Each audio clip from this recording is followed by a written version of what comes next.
Pessoal, essa semana nós vamos tirar um tempinho a mais para falar de um grande problema que aflige a maioria das pessoas, que é a depressão. Antes de continuarmos o nosso papo, eu vou passar um videozinho. Acelerei um pouquinho, mas fiquem atentos ao conteúdo que eu vou comentar daqui a pouco. Pessoas dizem que não entendem como outra pessoa ficou deprimida. Puxa, ela tem tudo. E até mesmo julgam as pessoas acometidas por essa doença, dizendo que ela não dá valor à família ou à vida que tem. Nem preciso dizer que isso é muito ruim, né, gente? Afinal de contas, a depressão é uma doença. Como qualquer doença, pode acometer qualquer pessoa, em qualquer idade, de qualquer etnia, de qualquer religião, em qualquer parte do mundo, ricos e pobres. Qualquer pessoa pode ser acometida da mesma forma. Vemos pessoas que têm uma família ótima, que possuem boas condições de vida, serem afetados por essa doença. Assim como vemos pessoas que enfrentam dificuldades graves na vida e não desenvolvem depressão. Mas por que isso? As causas da depressão são multifatoriais. Ou seja, não é apenas um fator que determina se a pessoa vai ou não vai desenvolver depressão. Um deles é a genética. Existe uma predisposição genética para o desenvolvimento de depressão. Isso não significa que filhos de pais depressivos necessariamente serão deprimidos, mas eles possuem uma chance maior que a população em geral em desenvolver depressão. Outro fator importantíssimo é a saúde física da pessoa e o funcionamento hormonal e biológico do corpo. Aí entra muitos e muitos aspectos que podem predispor a pessoa a desenvolver depressão. Eu vou falar alguns deles. Alterações na tireoide ou disfunções hormonais, no caso das mulheres. A entrada da menopausa pode ser um fator de risco para o desenvolvimento da depressão. Justamente por essas alterações nos hormônios. Outro exemplo é o pós-parto, que pode ocorrer até um quadro específico, chamado de depressão puerperal, por conta da privação de sono e das alterações hormonais. Doenças como diabetes, acidente vascular cerebral, que é o chamado derrame, o infarto do miocárdio, câncer, doenças autoimunes, entre outras, podem gerar um quadro depressivo. Sabemos que até mesmo a alimentação e obesidade favorecem o surgimento dessa doença. Alimentos que podem causar uma inflamação, por exemplo, podem levar a sintomas depressivos. E é claro, fatores externos como traumas, desemprego, violência, luto, etc., podem também ser um gatilho para a depressão. Mas isso vai depender da predisposição da pessoa em desenvolver ou não a doença. Ou seja, ter uma família linda, cuidar da parte espiritual, etc., é importante. Mas não é garantia que não vai desenvolver depressão. Por isso, percebemos que depressão não é uma doença... O grande problema do tratamento de depressão tradicional, que é o ataque aos sintomas generalizados da depressão, os sintomas físicos, que o psiquiatra, no vídeo que eu coloquei para vocês, cita, é que ele não atinge o núcleo consciente do problema. O que é o núcleo consciente do problema? Nós somos seres pensantes, tá?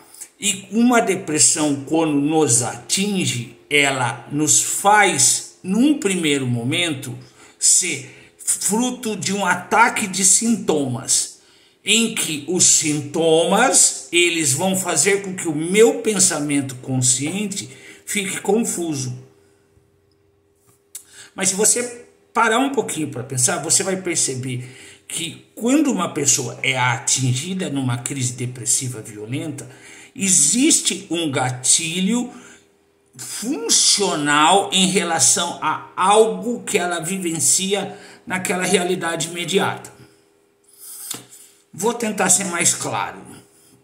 Vou tentar ser mais claro com um exemplo. Você tem lá um casal que fica casado durante 30 anos e o marido morre de repente. Essa esposa, que conscientemente já vivencia uma relação, a própria identidade dela é em relação ao marido, ela se vê como parte de uma dupla, de um casal. Quando o marido dela morre, o que vai acontecer com os valores internos dela? Como que ela vai viver a vida dela sem esse marido que ela teve do lado dela durante tanto tempo? Esse gatilho consciente que faz e se ocorre por causa de uma tragédia é que é o grande centro do problema, e que somente o remédio ou atividades físicas não vão funcionar. A essência da questão, e dependendo do terapeuta também não vai levar um resultado consistente, é que eu preciso fazer com que a pessoa que sofra de depressão, ela entenda que valores internos, eles devem ser flexíveis e que a vida é feita de coisas inevitáveis. Esse processo eu consigo numa terapia, mas eu só vou conseguir se eu tiver consciência do que eu estou buscando. Somos feitos desses valores. E se eu continuar achando que a depressão ela é só um quadro físico, clínico, sintomático de forma geral, eu nunca vou conseguir um resultado expressivo com o meu cliente. Porque eu preciso provocar uma mudança de valores internos. E para isso ocorrer, a terapia deve ser direcionada para que a pessoa, primeiro, tome consciência que valores internos devem ser flexíveis, tome consciência que ao perder esse valor interno, tipo a pessoa que perdeu o marido, que foi casado durante 30 anos, eu preciso trabalhar o luto dessa perda e desenvolver novas formas de ação, novos estímulos. Senão nada vai funcionar.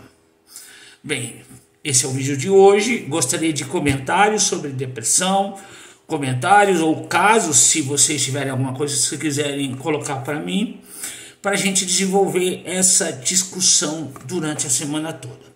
Deixa o like, se inscreve no canal, porque eu preciso de vocês para fazer alguma diferença nesse mundo indiferente que nós vivemos. Até o próximo vídeo.